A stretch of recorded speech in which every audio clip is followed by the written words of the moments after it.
Shiko, na jemi edhe qenje sociale, këto du të me pas parasysh, dhe normalisht se afërsia ose frekuentimi me njerëzit, duke fillu prej familjes edhe me njerëzit e tjerë me shoqërinë, atëherë është shumë një farë lloj plotësuese për neve. Pra, është një lloj i plotësimit një motivi tonë që është ndjenja e përkatësisë, pra, ndjenja e dashurisë dhe ndjenja e përkatësisë. Këto dy ndjenja, këto dy motive na i marrim vetëm kur bashkëveprojmë me njerëzit, kur jemi në kontakt me njerëzit.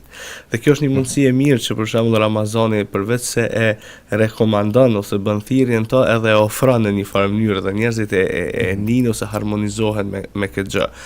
Mirë po, kjo nuk e përjashton edhe individualitetin, për shembull, ku ka momente të caktuara, si për shembull sikur 10 ditët e fundit që zakonisht sipas literaturës islame për shembull, ose sipas profetit alayhis salam do thotë që itikafi ose si më thon vetmimi është i preferueshëm. Pse? Sepse ne kemi nevojë kanjëherë me u vetmu edhe me reflektu me veten tonë.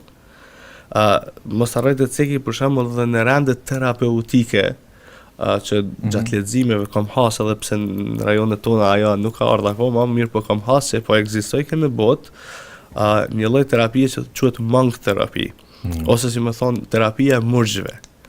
Tash sipas shpjegimit do thotë kur murgjit e krishterë do thotë kohës e hershme, duke u marrë do thotë me popullatën ose me hallet dhe me dertet e njerëzve dikur, thotë e kanë nisit nevojshëm të shkputen prej atij vendi, dalin të shkojnë diku në shkretir ose në një mal dhe të qëndrojnë për disa ditë. Do thotë derisa të dliren ose të pastrohen për gjitha atyre do thotë çështje aspekteve psikoemocionale, do thotë ngarkesave psikoemocionale që ata ndoshta i kanë akumulu. Kështu që edhe autorë tjerë për shembull, edhe filozofë dhe psikologë si për shembull si Jungu, i cili e përmend për shembull vetmimin si pjesë të rëndësishme, do thotë ai i cili thotë arrin ëmbëlsinë e vetmimit, thotë ka më qenë shumë e vështirë thotë me dash më rikthy pastaj pratë në kontakte me njerëzit. Kështu që kur po flas për vetmimin, nuk po flas për qenurit vetijak ose distancimit ose çka po është vetmimi me qëllim të reflektimit. Ose në gjuhën angleze për shembull quhet solitude. Pra që ka dallim prej loneliness. Sepse në gjuhën shqipe na mungon duket ka pak fjalë për më shumë me i shpreh këto, kështu që po na duhet ka pak edhe prej anglishtës me i deshifru. Kështu që kjo solitude ose që kjo terapia e vetmimit do thotë është pikërisht në Ramazan edhe ditët e fundit.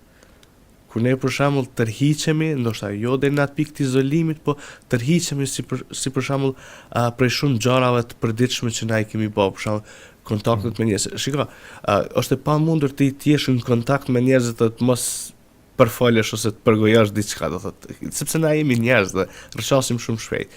Kështu që ideja e reflektimit ose izolimit ose vetmimit me veten, me Zotin, do thotë, është shumë e mirë se ardhmë dhe është shumë reflektuese për secilin individ i cili për shembull ka mundësi me praktiku.